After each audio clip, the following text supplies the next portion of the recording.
The silence in the first-class cabin was deafening, broken only by the hum of the auxiliary power unit. Captain Brock Sterling stood at the cockpit door, his face twisted in a sneer, pointing a finger at the man in seat 1A. "I don't care who you think you are," Brock spat, his voice echoing for every passenger to hear. "I don't fly with threats in my cabin. You're unfit for VIP. Get off my plane, or I'll have you dragged off." The man in seat 1A, dressed in a simple grey hoodie, didn't shout back. He just adjusted his glasses, looked at the name tag on the captain's chest, and tapped a message into his phone. Brock didn't know it yet, but that single tap had just grounded his entire career. The man wasn't a threat.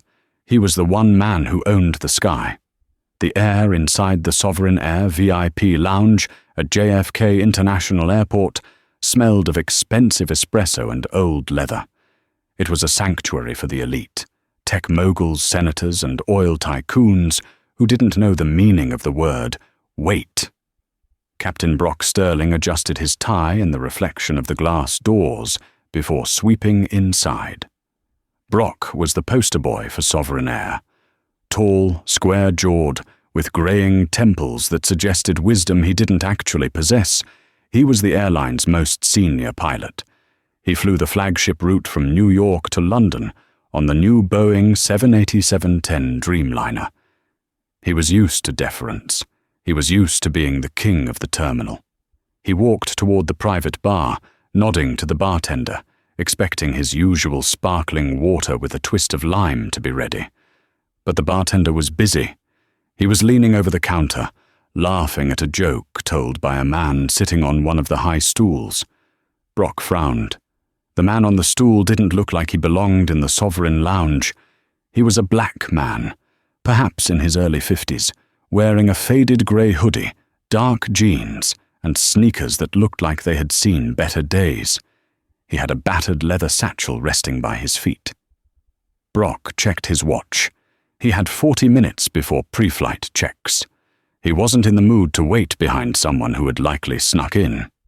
"Excuse me," Brock said, his voice projecting that practiced command he used on junior officers. The man in the hoodie turned. He had a calm face, weary eyes, and a short-cropped beard. "Just a moment," the man said softly, turning back to the bartender. "So, about that engine recall in '98, you were saying the maintenance logs were actually manual back then?" The bartender, a young guy named Leo who loved aviation trivia, nodded enthusiastically. "Yeah, can you believe it? Handwritten logs for a turbine overhaul." Brock cleared his throat loudly. "Leo." "My water." Leo jumped, his face flushing. "Oh, Captain Sterling. Sorry, sir. I got distracted. This is Raymond. He knows a ton about the old DC-10s. Brock looked Raymond up and down, his lip curling slightly. "Fascinating. Leo, I need my drink, and I need the lounge cleared of non-passengers. The flight is full today." Raymond picked up his sparkling water, the same drink Brock ordered, and took a slow sip. "I'm a passenger, Captain. Flight 404 to Heathrow." Brock let out a short, sharp laugh. He stepped closer, invading Raymond's personal space. "Flight 404 is a fully booked service. First class is exclusive, and the lounge access, well, it requires a certain tier of ticket, or a platinum card. I don't think they accept library cards here." It was a cheap shot, lazy and prejudiced, but Brock felt comfortable making it. He had seen it 100 times, staff letting their friends in for free drinks. "I have a ticket," Raymond said, his voice steady. He didn't reach for it. He didn't scramble to prove himself. He just held his glass. "Show me," Brock demanded. "Now." "You aren't gate staff, Captain," Raymond said. "You're the pilot. Your job is to fly the plane, not check stubs in the bar." The lounge went quiet. A businessman in a suit lowered his Wall Street Journal. A socialite stopped typing on her phone. Nobody spoke to Captain Brock Sterling like that. Brock's face went a shade of crimson. My job is the safety and security of every soul on board. And if I see someone who looks like a security risk, I act. You don't fit the profile, pal. You look like you wandered in off the street to steal peanuts. Raymond set his glass down on the coaster with a deliberate clink. Profile? Be careful with that word, Captain. It's a heavy one. I know what I see, Brock snapped. He turned to the lounge concierge, a terrified woman named Sarah. Sarah, call security. I want this man vetted and removed. He's refusing to show documentation. Sir, Sarah stammered, looking at Raymond. Mr. Hayes checked in with— I don't care what he checked in with, Brock roared, causing Sarah to flinch. Systems glitch. Stolen miles. I don't care. I want him out of my lounge. I want him out of my sight. It ruins the atmosphere for the actual VIPs. Raymond stood up. He wasn't tall, but he held himself with a gravity that made him seem larger than the looming pilot. He picked up his battered satchel. Fine, Raymond said. I'll go to the gate. I wouldn't want to ruin your atmosphere, Captain. That's right, Brock sneered, straightening his blazer. Go back to economy where you belong, and tuck that shirt in. You look like a bum. Raymond paused at the door. He looked back at Brock, memorizing the pilot's face. See you on board, Captain Sterling. Not if I see you first, Brock muttered as the door swung shut. The walk to gate B-42 was long, but Raymond Hayes used the time to make a phone call. He spoke quietly, his voice barely rising above the din of the terminal announcements. Yeah, it's Hayes. Access the personnel file for a Captain Brock Sterling, Sovereign Air.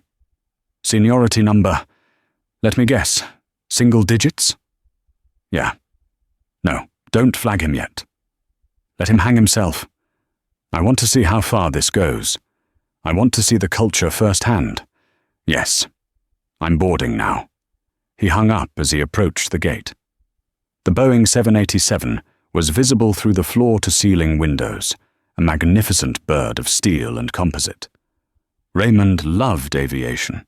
He had loved it since he was a boy watching crop dusters in Alabama. That love was why he had accepted the job 3 months ago, a job that came with immense pressure and zero public recognition. He approached the priority boarding lane. The gate agent, a harried man named Greg, scanned Raymond's digital boarding pass. The machine beeped green. 1A, first class. Greg looked at Raymond's hoodie, then at the screen. He blinked. Mr. Hayes, seat 1A. That's me, Raymond smiled. Right. Enjoy your flight. Greg handed the pass back, though his eyes lingered on Raymond with confusion. Raymond walked down the jet bridge. He could feel the cold air conditioning of the aircraft hitting his face. He stepped onto the plane. The first-class cabin of the Sovereign 787 was a masterpiece of luxury. Individual suites with sliding doors, lie-flat beds, and massive entertainment screens. It was quiet, dimly lit with calming blue LEDs. Raymond found Suite 1A, the prime spot right against the bulkhead, closest to the cockpit. He stowed his battered satchel in the overhead bin and sat down. A flight attendant, Jessica, approached him with a tray of champagne. She smiled, though it was tight. She had clearly been warned. Welcome aboard, Mr. Hayes. Champagne? Or perhaps water? Water is fine, thank you, Raymond said. He was settling in, buckling his seatbelt, when the cockpit door flew open. Captain Brock Sterling stepped out to do his final cabin walkthrough. He was laughing at something the first officer had said, but the laugh died in his throat the moment he looked at seat 1A. Brock stopped dead in the aisle. He blinked, as if hallucinating. The bum from the lounge, the security risk, sitting in the most expensive seat on the plane. Brock marched over. What are you doing here? Raymond didn't look up from his phone.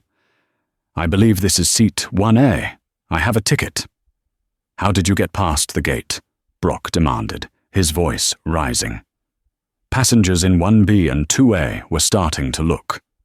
2A was a famous tech CEO, Silas Thorne, who was watching with amusement. "I walked," Raymond said. Brock leaned down, putting one hand on the suite wall, boxing Raymond in. "Listen to me. I don't know who you scammed or whose credit card you stole, but you aren't flying up here.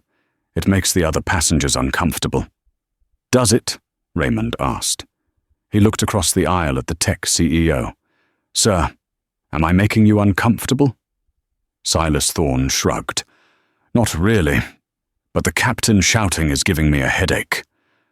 Brock ignored the passenger. He was fixated on Raymond. It was an ego battle now. He had insulted this man in the lounge. Seeing him in the seat of honor felt like a personal slap in the face. Brock was a man who believed in hierarchy. People like Raymond, dressed poorly, quiet, unassuming, belonged at the back. "I am the captain," Brock hissed. "Under FAA regulations, I have the authority to remove any passenger I deem a risk to the safety or order of the flight. You, my friend, are a disruption." "I haven't said a word, Captain," Raymond replied calmly. "Your presence is the disruption," Brock shouted. "You don't fit. You're unfit for VIP. Look at you. You look like you're casing the joint." Brock stood up and turned to the flight attendant, Jessica, who was trembling by the galley. "Jessica, get the gate agent down here and tell them to bring the manifest. I want this man moved to economy. Row 45, by the toilets. If he refuses, get the air marshal." "Captain," Jessica whispered, "the flight is fully booked. Economy is full." "Then bump someone," Brock yelled, "or kick him off. I am not closing these doors until he is out of my first-class cabin." Raymond unbuckled his seatbelt. He stood up slowly. He was eye to eye with Brock now. "You're making a mistake, Captain Sterling," Raymond said, his voice dropping an octave, becoming steel-hard. "A career-ending mistake.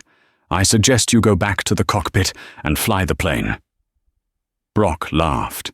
It was a cruel, incredulous sound. "Career-ending? From who? You? You're nobody. You're a glitch in the system." Brock grabbed Raymond's arm, a huge violation of protocol. He tried to physically steer him toward the exit. "Get off." Raymond pulled his arm away with surprising strength. He straightened his hoodie. "Fine," Raymond said. "I won't cause a scene. I'll get off. But I'm not leaving the airport." "Good," Brock smirked, feeling the rush of victory. "Go sit in the food court. Watch the planes. That's as close as you're getting to the sky today." Raymond grabbed his satchel. He walked past the stunned passengers, past the terrified flight attendants, and back up the jet bridge. Brock watched him go, then turned to the cabin, spreading his hands. "Apologies, ladies and gentlemen. Just ensuring the quality of your experience. We don't let just anyone in here. We'll be in the air shortly." He turned and went back into the cockpit, slamming the reinforced door. He felt powerful. He felt like a god. He had no idea that 10 minutes later, the control tower would refuse to give him clearance to push back. The cockpit of the Boeing 787 Dreamliner was a sanctuary of cool air and glowing digital displays. Captain Brock Sterling slid into the left seat, the seat of authority, and adjusted his headset. He felt a lingering buzz of adrenaline from the confrontation in the cabin. He told himself it was the rush of leadership. He had identified a problem, a jagged edge in the smooth fabric of his first-class cabin, and he had smoothed it out. First Officer Daniel Clark, a younger pilot with a sharp face and nervous hands, was already punching coordinates into the flight management computer. He glanced sideways at Brock. "Everything all right back there, Captain?" Daniel asked cautiously. "I heard shouting." "Just taking out the trash, Danny," Brock said, flipping through the pre-flight checklist on his iPad. Some guy thought a coach ticket and a hoodie bought him the right to sit in 1A. I bounced him. We don't need that kind of negative energy on a 7-hour flight to London." Daniel hesitated. "Did we verify his ticket? I mean, if he had a boarding pass." Brock shot him a look that could have frozen jet fuel. "Are you questioning my judgment, First Officer? I've been flying these birds since you were in diapers. I know a scam when I see one. The guy was a drifter, probably snuck past the gate agent during the rush. Now, let's get this bird in the air. We're burning daylight." Daniel nodded, swallowing hard. "Yes, Captain. Checklist complete. Ready for pushback clearance." Brock keyed the radio, his voice smooth and professional, the voice passengers trusted with their lives. "Kennedy ground, Sovereign 404, heavy at gate Bravo 42, POB 254, ready for push and start, requesting taxi to runway 31 left." He waited for the crackle of approval. The usual rhythm was instantaneous. Sovereign 404, pushback approved, face east. Instead, there was silence. Brock frowned and tapped the headset. "Kennedy ground, Sovereign 404. Do you read?" 10 seconds passed. Then the radio crackled. But the voice wasn't the usual rapid-fire rhythm of the ground controller. It was slow, deliberate, and icy. "Sovereign 404, hold your position. Pushback is denied." Brock blinked. "Denied? Kennedy, we have our slot time. We are fully boarded and buttoned up. What's the delay? Traffic?" "Negative. Sovereign 404, the controller replied. "Clearance is cancelled. You are ordered to remain at the gate. Do not start engines. Shut down the APU if you intend to hold for long duration. Ground stop issued for your aircraft specifically." Brock's jaw dropped. "Specifically? What are you talking about? Is there a maintenance hold? Dispatch didn't send me anything." "Tower orders, Captain. Remain at the gate. Monitor frequency 121.9. Do not move." The radio clicked off. Brock sat there, stunned. In 30 years of flying, he had dealt with snowstorms, mechanical failures, and strikes. He had never had a specific ground stop issued for a single healthy airplane sitting at the gate. "What the hell is going on?" Brock muttered, ripping his headset off one ear. "Danny, call dispatch. Find out who screwed up the paperwork." Daniel was already typing furiously on the ACARS system. "Captain, dispatch is messaging us. They say they don't know. The order came from outside the company. It came from the federal level." "Federal?" Brock scoffed. "What, did we miss a customs form? This is ridiculous." He stood up and opened the cockpit door. The first-class cabin was settling down, but the tension was still thick. Silas Thorne, the tech CEO in 2A, looked up as Brock emerged. "Captain," Silas said, checking his Rolex, "we've been sitting here for 15 minutes past departure. The engines aren't spinning. I have a meeting in London that costs $5,000 a minute. What is the problem?" Brock put on his best reassuring smile, though his stomach was starting to knot. "Just a minor traffic flow issue, Mr. Thorne. ATC is backing us up a bit. We'll be moving momentarily." "Does it have anything to do with the man you assaulted?" Silas asked dryly. Brock stiffened. "I did not assault anyone. I removed a security risk. And no, this is standard air traffic control incompetence. Please be patient." He retreated back into the cockpit, slamming the door. The heat in the small space seemed to be rising. "Danny, tell me you have something," Brock snapped. Daniel looked pale. He turned the iPad toward Brock. "Captain, look at the flight status on the airport network. It doesn't say delayed.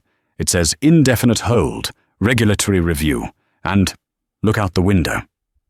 Brock looked out the left side window.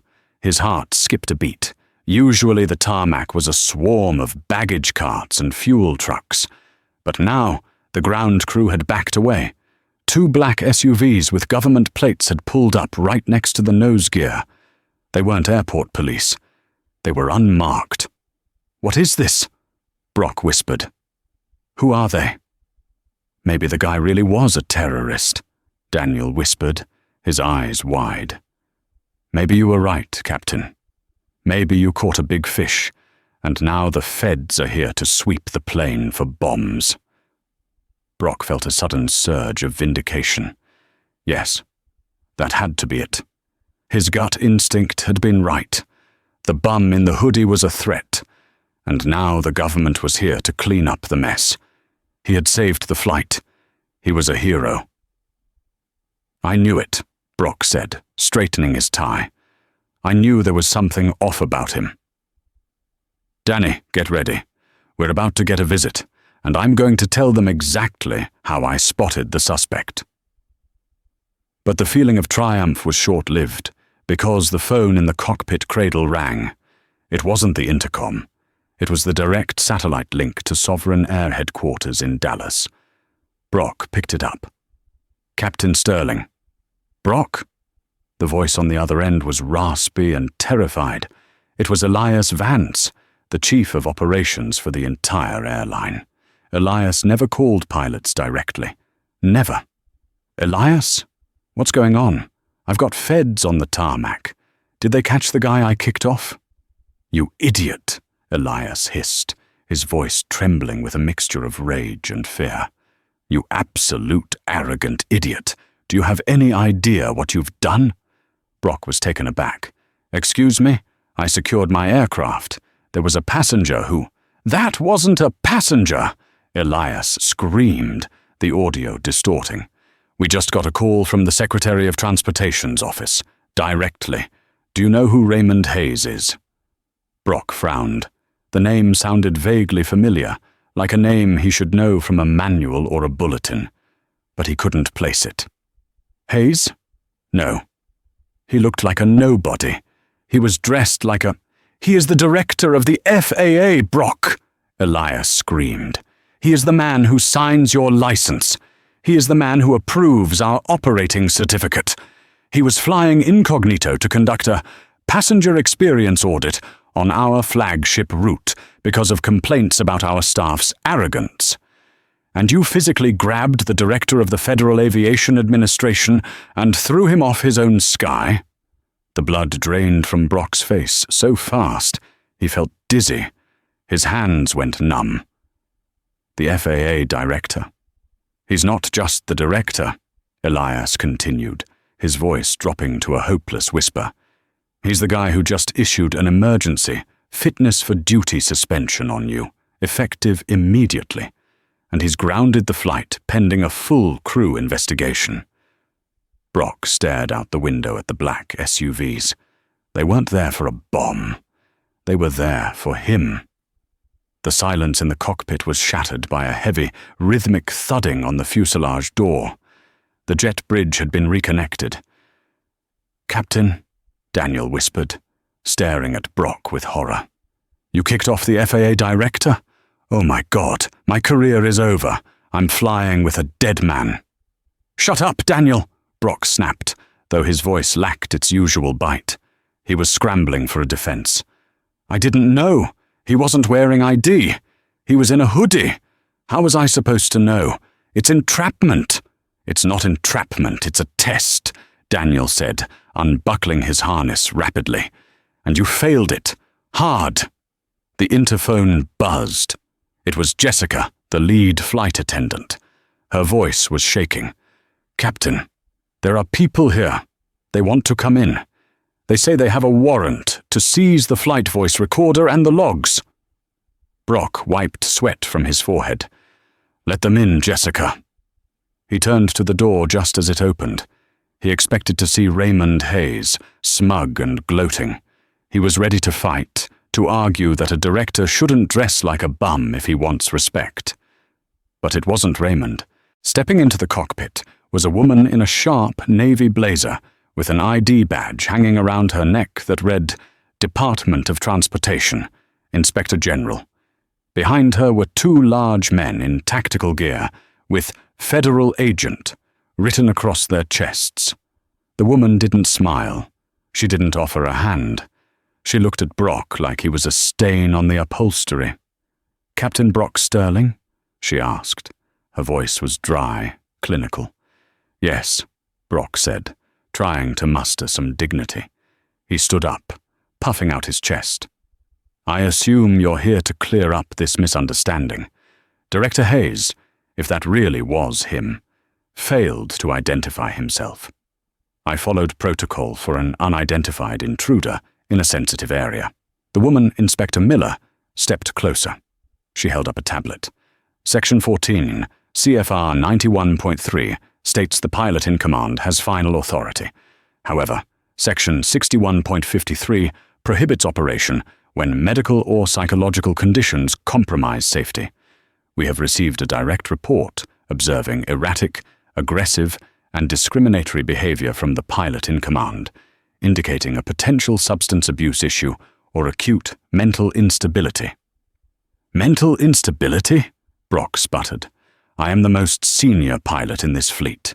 I am perfectly sane. I was protecting my ship." "You assaulted a federal officer," Miller said calmly. "And you violated Title VI of the Civil Rights Act by denying service based on profiling. Director Hayes noted that you referenced his appearance and profile multiple times while he was compliant and seated." "He was wearing a hoodie!" Brock yelled, losing his composure. "In first class." "Is there a regulation against hoodies in the Sovereign Air Manual, Captain?" Miller asked. Brock opened his mouth, then closed it. There wasn't. There was a dress code for staff, non-revenue travelers, but full fare-paying passengers could wear pajamas if they wanted. He knew that. He had just chosen to ignore it because he didn't like how Raymond looked. Well, no. But decorum. Decorum isn't a federal law. Discrimination is, Miller snapped. She turned to the agent behind her.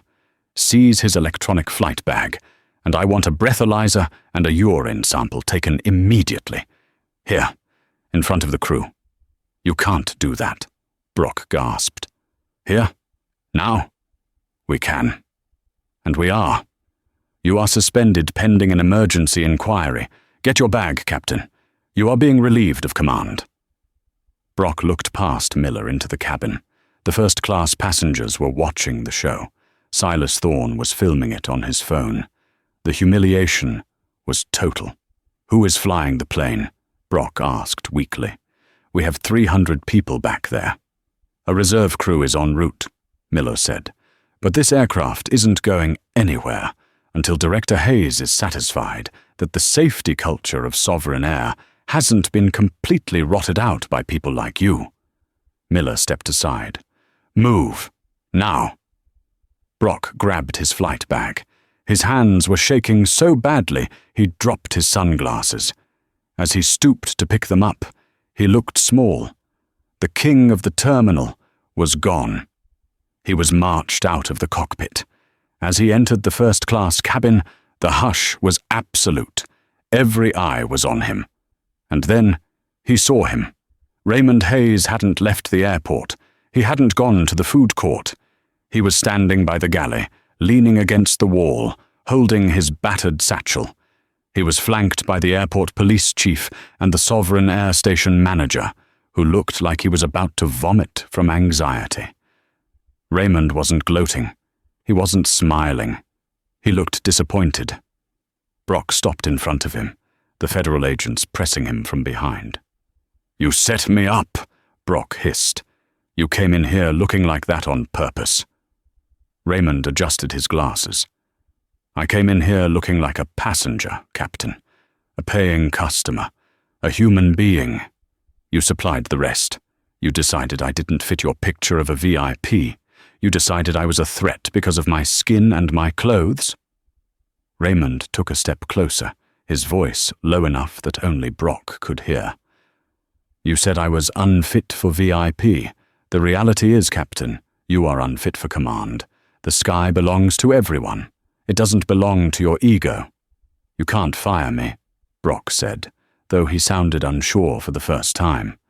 "I have a union. I have seniority." Raymond finally smiled. It was a cold, hard smile. "Brock, I didn't just suspend your license. I just ordered a hard audit on your entire flight history for the last 10 years. Every fuel calculation, every rest break, every interaction. If you jaywalked in a Cessna in 1995, I'm going to find it. You didn't just lose your job today. You lost your wings." Raymond nodded to the agents. "Get him off my plane." As Brock was led away, protesting and red-faced, down the aisle of the plane he used to rule, a slow applause started. It began with Silas Thorne in 2A, and then spread to the woman in 3F, and soon the entire first-class cabin was clapping, but the karma wasn't done yet. Brock thought being fired was the bottom.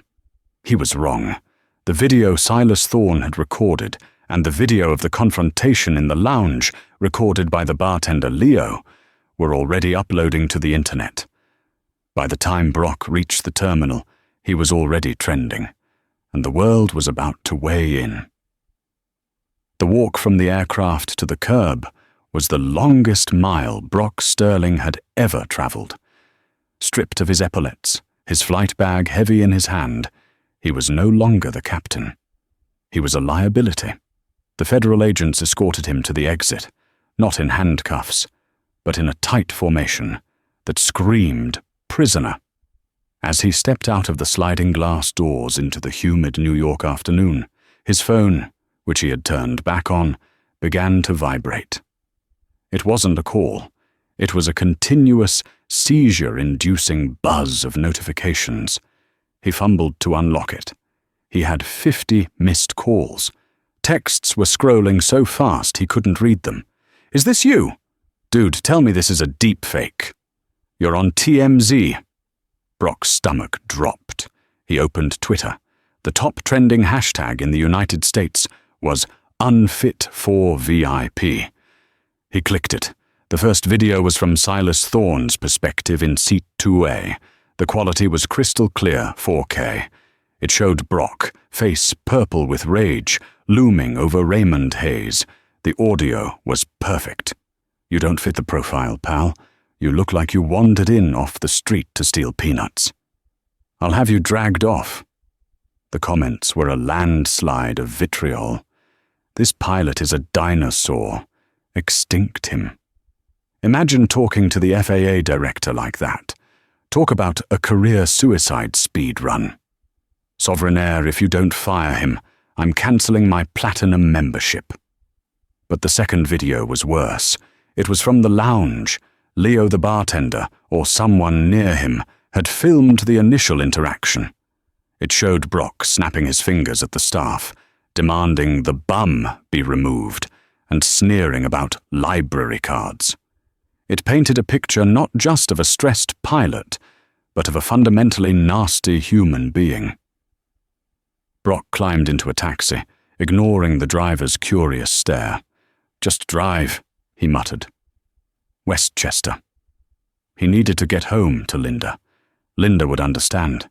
She was his wife of 20 years, the rock of his life. She knew the pressure he was under. She would know how to spin this. Maybe they could sue for defamation. Yes, that was it. Thorne had recorded him without permission. But when he arrived at his sprawling colonial house in Scarsdale, the driveway was already full, not with friends, but with news vans. Channel 4, CNN, Fox News. Reporters were camped on his lawn. As the taxi pulled up, they swarmed. Microphones tapped against the glass. "Captain Sterling, do you have a comment on the allegations of racial profiling? Captain, did you know he was the FAA Director? Brock, are you resigning?" Brock threw a $50 bill at the driver and sprinted for his front door, shielding his face with his flight bag. He fumbled with his keys, practically falling into the hallway and slamming the door behind him. "Linda!" he shouted, locking the deadbolt. "Linda, don't turn on the TV." The house was quiet. Too quiet. He walked into the kitchen. Linda was sitting at the marble island. She wasn't cooking. She was staring at her iPad, a glass of white wine in her hand. Her suitcases were by the back door. She looked up. Her eyes were red, but her expression was cold. "You idiot," she whispered. "Linda, listen," Brock panted, loosening his tie. "It's a setup. The guy was a plant. He provoked me. I'm going to talk to the union rep. We'll smooth this over." Linda laughed, a brittle sound. "Smooth it over." "Brock, the country club just emailed me. They've suspended our membership, pending investigation. Do you know how humiliating that is? I have a luncheon on Thursday." "The country club?" Brock stared at her, incredulous. "I just lost my command. And you're worried about the club?" "I'm worried about our life," Linda screamed, standing up. "You think we can afford this house on a pension? Oh wait, they're talking about revoking that too. I watched the video, Brock. You looked like a monster. You treated that man like dirt." "He looked like a bum," Brock yelled, falling back on his only defense. "He looked like a man," Linda shot back. "And you looked like a bully. I can't do this, Brock. I can't be the wife of the racist pilot who got taken down by the FAA. I'm going to my sister's in Connecticut. Do not follow me." She grabbed her purse and walked past him. "Linda, wait!" Brock grabbed her arm. She pulled away, recoiling as if he were contagious. "Don't touch me. You're toxic, Brock. You're radioactively toxic." She walked out the back door to her car. Brock watched her drive away, leaving him alone in the big, silent house.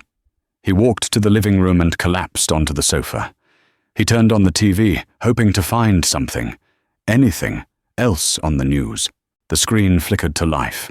It was a press conference. Standing at a podium was the CEO of Sovereign Air, a man named Richard Sterling, no relation, though Brock often joked they were cousins to get favors. Richard looked grave. "Sovereign Air condemns discrimination in all forms," the CEO said, reading from a prepared statement.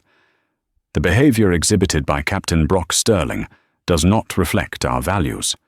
Effective immediately, Captain Sterling has been terminated for cause. Furthermore, we are cooperating fully with the FAA's investigation into our company culture initiated by Director Hayes. We apologize to Mr. Hayes and to every passenger who witnessed this shameful display." Terminated. Not suspended. Terminated. Brock stared at the screen. The anchor came back on. And in a twist of irony, legal experts say that because Captain Sterling's actions were deemed willful misconduct, he may be personally liable for the civil rights lawsuit Director Hayes is rumored to be preparing. Sterling could lose everything. Brock's phone buzzed again. It was a text from his union representative, a man who had saved his job twice before. The text was short. "I can't help you on this one, Brock. You're on your own. Don't call me." Brock dropped the phone. He put his head in his hands. The silence of the house was heavier than the roar of any jet engine. He had spent his life climbing to the highest altitude, looking down on everyone else. Now, gravity had finally done its job. But the crash wasn't over. The legal summons arrived the next morning. 3 weeks later, Brock sat in a conference room in Washington, D.C. It wasn't a courtroom, but it felt like an execution chamber. The room was lined with dark wood and smelled of floor wax and fear. This was the National Transportation Safety Board, NTSB, special hearing, convened at the request of the Department of Transportation. While usually reserved for crashes, this was a safety culture inquiry. Brock sat on one side of the long mahogany table. He was alone. His lawyer, a cheap strip mall attorney he had hired after the union abandoned him, had advised him to plead humility. On the other side of the table sat 5 people. In the center was Raymond Hayes. Raymond didn't look like a bum today. He was wearing a charcoal 3-piece suit that cost more than Brock's car. He wore gold-rimmed aviator glasses and a watch that glinted under the fluorescent lights. He looked every inch the director of the FAA. Next to him was Inspector Miller, the woman who had taken Brock's badge on the plane. and next to her were lawyers from the Department of Justice. "This hearing is in session," Raymond said. His voice was calm, measured, terrifyingly professional. "We are here to review the certification of Airman Brock Sterling and the operational protocols of Sovereign Air." Brock cleared his throat. He looked pale, having lost 15 pounds in 3 weeks. "Director Hayes, I would like to start with an apology. I misjudged the situation." Raymond looked at him over the rim of his glasses. "You misjudged the situation? Is that what you call it when you violate 3 federal regulations in under 5 minutes?" "I was stressed," Brock said, his voice trembling. "I was trying to protect the flight. I admit my tone was harsh, but my instinct was safety." "Safety," Raymond repeated. He pressed a button on the laptop in front of him. "Let's talk about safety. Since your termination, my team has conducted a hard audit of your flight history. Do you know what we found, Mr. Sterling?" Brock swallowed. "I have a clean record. No accidents in 30 years. "No reported accidents," Raymond corrected. "Inspector Miller, please read Exhibit C." Inspector Miller stood up. She held a thick file. "Exhibit C, Crew Resource Management Reports. We interviewed 45 first officers who have flown with Mr. Sterling over the last decade. A pattern emerged. Mr. Sterling frequently turns off the cockpit voice recorder during non-critical phases of flight, which is a violation. He frequently naps during cruise without following controlled rest protocols.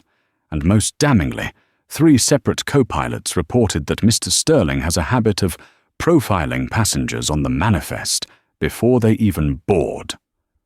Brock gripped the edge of the table. "That's hearsay! They're just piling on because I'm down!" "Is it hearsay?" Raymond asked. He slid a piece of paper across the table. Brock looked at it. It was a printout of a chat log from the Sovereign Air internal messaging system. It was dated 6 months ago. User, B. Sterling, Captain. "Got another diversity hire in the right seat today. Kid can barely speak English. I'll be flying this leg myself. Why does HR keep sending me these tokens?" Brock felt the blood drain from his face. "That was a private joke. Locker room talk. That is evidence of a bias that endangers flight safety," Raymond said, his voice hardening. "A cockpit requires clear communication and mutual respect. If you believe your first officer is a token, you won't listen to them when they tell you you're too low. You won't listen when they tell you you're out of fuel. You are a single point of failure, Brock." Raymond leaned forward. "But that's not why we're really here. We're here because of the lie." "The lie?" Brock whispered. "On your medical application 3 years ago," Raymond said, tapping a new document. "You checked no on the box, asking if you were taking any prescription medication. But our audit of your insurance claims, which we can access during a federal investigation, shows you have been filling prescriptions for a high-dose anti-anxiety medication and a sedative for sleep, beta blockers and benzodiazepines." The room went dead silent. Pilots were strictly forbidden from flying on those specific medications. It was an immediate disqualification. It was a felony to hide it. Brock's mouth opened and closed like a fish. "I needed them to sleep. The schedules, the time zones. You were flying a Boeing 787 with 300 souls on board while chemically sedated," Raymond said, his voice cold as ice. "And you had the audacity to call me a safety risk because of my hoodie?" Raymond stood up. He walked around the table until he was standing right next to Brock.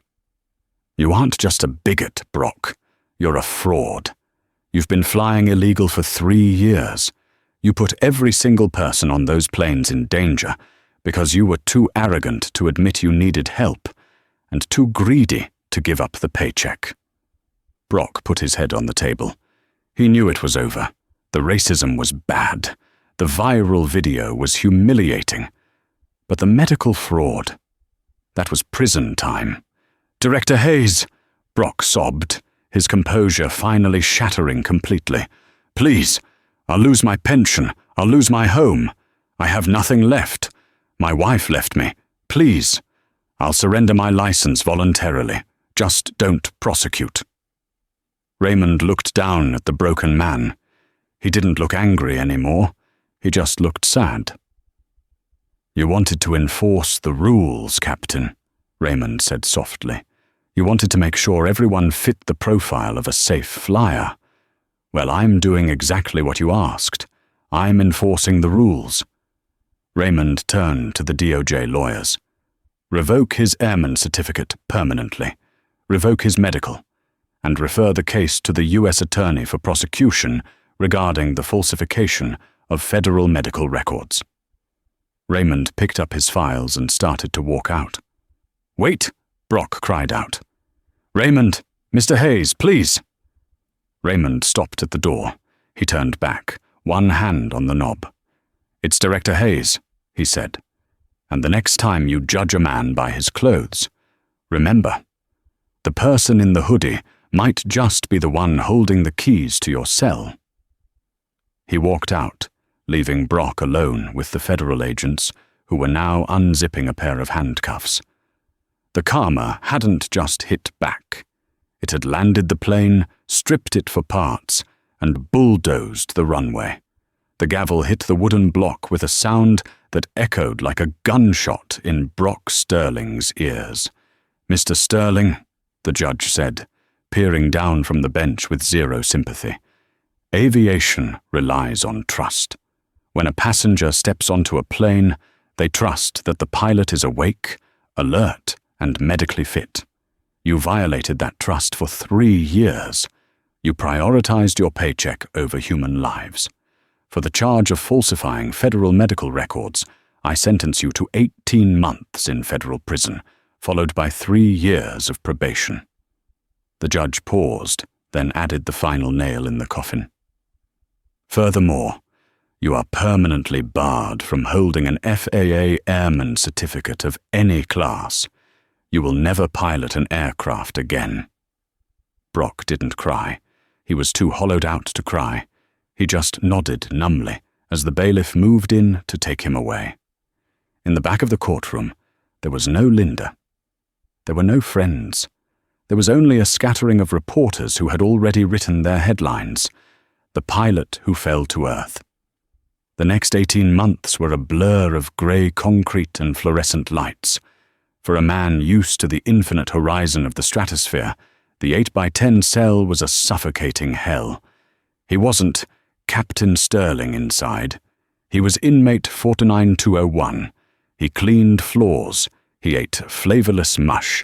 He aged 10 years in less than 2. When the day of his release finally came, the world had moved on. Brock stepped off the bus in Queens with a plastic bag containing his belongings, a cheap watch, a wallet with $40 in it, and a set of clothes that hung loosely on his gaunt frame.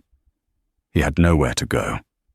Linda had sold the house in Scarsdale and moved to Florida with a new husband, a cardiologist who probably didn't hide benzodiazepines in his trail mix. Brock had to move into a fluctuating rent SRO, single-room occupancy, in Jamaica, Queens, just a few miles from JFK. He needed money, but who hires a disgraced, felonious ex-pilot? The airlines were out. The corporate jet world blacklisted him. Even the flight schools wouldn't let him near a simulator. He eventually found work where he could, driving a beat-up sedan for a budget ride-share app. It was a cruel irony. He spent his days circling the very airport he used to rule.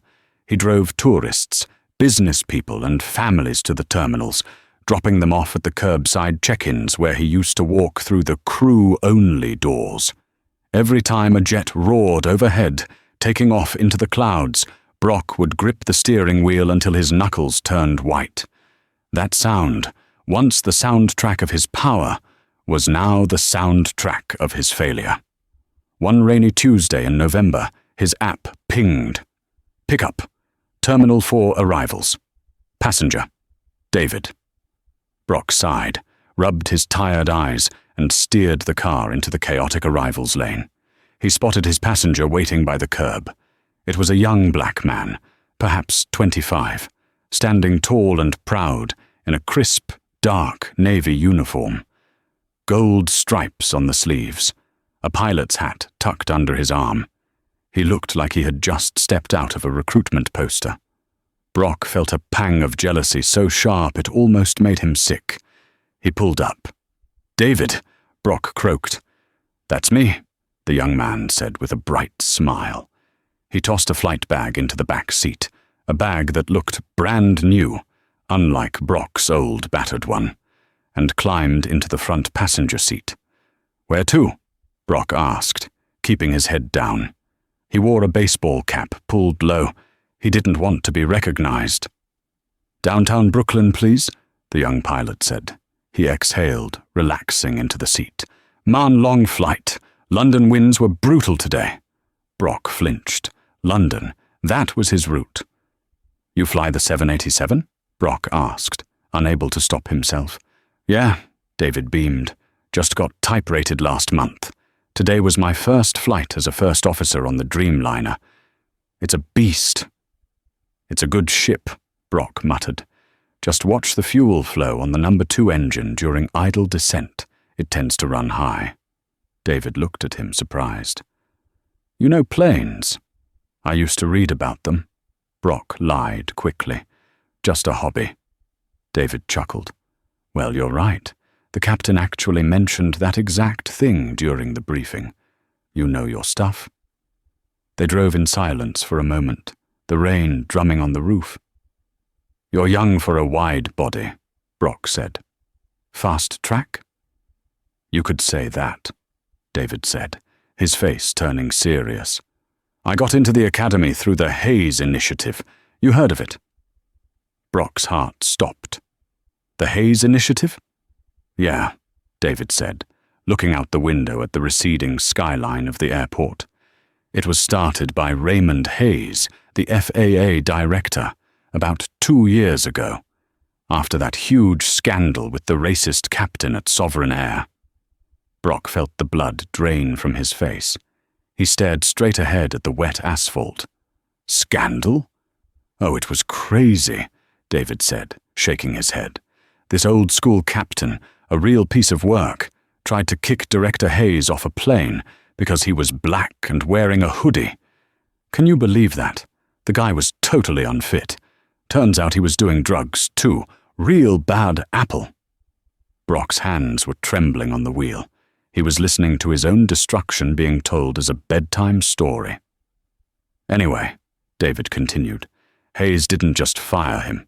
He used the settlement money from the lawsuit to fund a scholarship program for minority pilots. He wanted to make sure that the cockpit looked like the rest of the world. I wouldn't be here without it. That captain, I guess in a weird way, I owe him. His ignorance bought my wings." Brock felt a lump in his throat so large he couldn't swallow. His legacy wasn't just disgrace.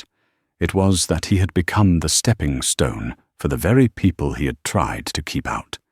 The universe hadn't just punished him, it had used him as fertilizer for the future. They arrived at the apartment building in Brooklyn. The meter read 45 "Here," David said, handing him a $60 bill. "Keep the change. You know, you're a good driver. Smooth. You got pilot hands, as we say." Brock took the money. His hand brushed the young pilot's sleeve. He saw the Sovereign Air logo on the cufflinks. "Thanks," Brock whispered, his voice cracking. David opened the door, then paused. He looked closely at Brock's face, illuminated by the street lamp. His eyes narrowed slightly. A flicker of recognition? Maybe. David tilted his head. "Hey, has anyone ever told you look a lot like him? That guy from the news? Sterling?" Brock froze. He could deny it. He could get angry. He could kick this kid out of his car. Instead, Brock Sterling slumped his shoulders. He looked up at the young man who was living the life he had thrown away. "I used to be him," Brock said softly. "But he died a long time ago." David stared at him for a long moment. There was no anger in the young pilot's eyes. Only pity. A deep, crushing pity that hurt worse than any insult. "Well," David said quietly, stepping out into the rain. "Fly safe, driver." He closed the door. Brock sat there for a long time, the engine idling. He watched the young pilot walk into the warm, lit lobby of the building, his flight bag over his shoulder, ready to conquer the sky. Brock put the car in gear and pulled away, merging back into the traffic, just another anonymous set of tail lights in the city that never sleeps. He was grounded forever, but the sky was doing just fine without him. And that is the story of Captain Brock Sterling, a man who thought his stripes made him superior, only to find out that gravity comes for us all.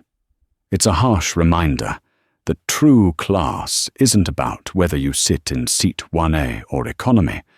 It's about how you treat the people around you. Brock judged a book by its cover, and he didn't just lose his job, he lost his identity. The world is changing, and dinosaurs who refuse to adapt well, we know what happens to them. What would you have done if you were in Raymond Hayes' shoes? Would you have revealed your identity sooner, or would you have let the captain dig his own grave just like he did here? Let me know in the comments below. If you enjoyed this story of high-altitude drama and hard karma, please smash that like button, subscribe to the channel, and hit the notification bell so you never miss a story. Share this video with a friend who needs a reminder to be humble. Thanks for watching, and see you in the next one.